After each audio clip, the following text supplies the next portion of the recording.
ఒక ఇంపార్టెంట్ క్వశ్చన్ని ట్యాకిల్ చేద్దాం. She has been waiting for her father dash 2 hours. ఇది ప్రిపోజిషన్స్ నుంచి ఉన్నటువంటి క్వశ్చన్. ఇక్కడ 2 hours అనేటటువంటి డ్యూరేషన్ ఆఫ్ టైం కనబడుతుంది. దీన్నే మనం పీరియడ్ ఆఫ్ టైం అని కూడా అంటాం. So period of time mention చేసి ఉంది అని అంటే మనం రాయాల్సినటువంటి ఆన్సర్ ఏంటి? ఫర్ అని మీకు నేర్పించడం జరిగింది. సార్ ఫ్రమ్ రాయొచ్చు కదా. ఫ్రమ్ రాయాలంటే అక్కడ ప్రెజెంట్ పర్ఫెక్ట్ కంటిన్యూస్ టెన్స్ ఉండకూడదు. మరి ఈ వాక్యం ప్రెజెంట్ పర్ఫెక్ట్ కంటిన్యూస్ టెన్స్ లో ఉందని మనకు ఎలా తెలిసింది? హ్యాస్ బీన్ ప్లస్ V4 ఉంది. మీకు హ్యావ్ బీన్ లేదా హ్యాస్ బీన్ ప్లస్ V4 ఉంటే అది ఏ టెన్స్ అని నేర్పించాను?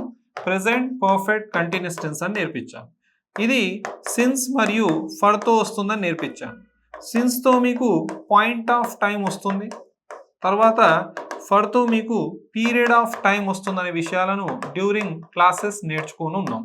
సో ఇక్కడ మనకు సిన్స్ మరియు ఫర్లలో ఏది రాయాలి అని అంటే అక్కడ 2 hours అనేటటువంటి పీరియడ్ ఆఫ్ టైం ఉంది కాబట్టి ఫర్ రాసాం. కానీ మీకు ఏమనిపిస్తుందంటే 2 hours అంటే స్పెసిఫికే కదా సార్, సిన్స్ రాయొచ్చు కదా అనిపిస్తుంది. కానీ గుర్తుపెట్టుకోండి, పాయింట్ ఆఫ్ టైం ఏదైతే ఉందో, ఉదాహరణకి ఇప్పుడు 9 AM అవుతుంది అనుకుందాం. ఇక్కడ 11 AM వరకు అంటే 9 AM టు 11 AM మధ్యలో ఉన్నటువంటి టైం ఎంత చెప్పండి? 2 hours. ఇదేమో పాయింట్ ఆఫ్ టైం, గడిపినటువంటి సమయం ఏమో 2 hours. కాబట్టి ఇలా పాయింట్ ఆఫ్ టైం ముందు మీరు సిన్స్ రాయాలి, పీరియడ్ ఆఫ్ టైం ముందు ఫర్ రాయాలని గుర్తుపెట్టుకోండి. ఇన్ కేస్ ఇక్కడ 2 PM ఇంకేదైనా టైం స్పెసిఫిక్ చేసి ఉంటే మనం సిన్స్ రాసేవాళ్ళం. చాలా ఇంపార్టెంట్ క్వశ్చన్, ఖచ్చితంగా ఎగ్జామినేషన్స్లో అడగబడుతున్నటువంటి క్వశ్చన్.